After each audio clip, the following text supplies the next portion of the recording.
সীমাহীন ৰহস্যৰ উৎস এই অন্তহীন বিশ্ব ব্ৰহ্মাণ্ড বা মহাকাশ য'ত প্ৰতিটো ছেকেণ্ডতে নানা ধৰণৰ মহাজাগতিক ঘটনাৰ সৃষ্টি হৈ থাকে আৰু তেনে এটা বিৰল মহাজাগতিক ঘটনাৰে সাক্ষী হ'বলৈ গৈ আছে পৃথিৱীবাসী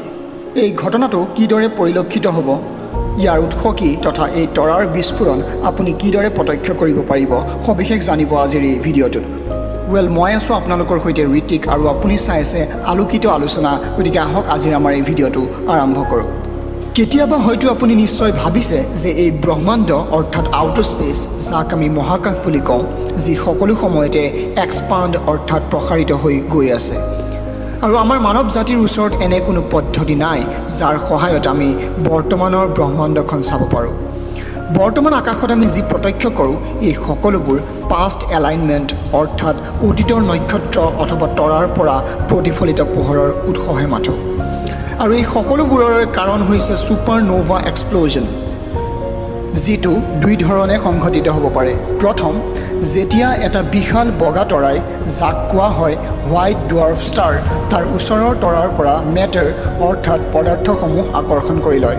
আৰু সি নিয়ন্ত্ৰণ কৰিব নোৱাৰা হৈ পৰে আৰু দ্বিতীয় যেতিয়া এটা তৰাৰ ইন্ধন শেষ হৈ পৰে আৰু ইয়াৰ কাৰণ হ'ল তৰাৰ মাধ্যাকৰ্ষণ শক্তিৰ বাবে তৰা অৰ্থাৎ নক্ষত্ৰটোৰ ভিতৰৰ বাতাৱৰণ তৰাটোৰ মাধ্যাকৰ্ষণ শক্তিৰ দিশে আকৰ্ষিত হয় আৰু লাহে লাহে তৰাটো বিস্ফোৰণ হ'বলৈ আৰম্ভ কৰে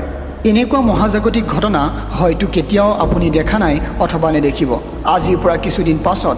আপোনাৰ চকুৰ সন্মুখত এটা বৃহৎ তৰাৰ বিস্ফোৰণ হ'ব যাক আমি নোভা এক্সপ্ল'জন বুলি কওঁ যিটো আপুনি ভাৰতৰ যিকোনো ঠাইৰ পৰা কোনো দূৰবীক্ষণৰ সহায় নোলোৱাকৈ প্ৰত্যক্ষ কৰিব পাৰিব এই বিস্ফোৰণটো আপুনি নৰ্দাৰ্ণ ক্ৰাউন অৰ্থাৎ উত্তৰ দিশে প্ৰত্যক্ষ কৰিব পাৰিব আমাৰ পৃথিৱীৰ পৰা ৩০০০ আলোকবৰ্ষৰ দূৰত অৱস্থিত কৰোনা বৰেলিছ নামৰ নক্ষত্ৰপুঞ্জত এই ঘটনাটো পৰিলক্ষিত হ'ব আপোনাৰ জীৱনকালত হয়তো আপুনি মাত্ৰ এবাৰেই এই ঘটনাটো প্ৰত্যক্ষ কৰিব পাৰিব সুদীৰ্ঘ ৮০ বছৰৰ মূৰে মূৰে সংঘটিত হোৱা এই বিস্ফোৰণটো আজিৰ পৰা প্ৰায় ৮০ বছৰ পূৰ্বে অৰ্থাৎ ১৯৪৬ চনত সংঘটিত হৈছিল বিস্ফোৰণৰ সময়ত আপুনি আকাশত উজ্জ্বল পোহৰৰ তৰাসদৃশ দৃশ্য দেখিবলৈ পাব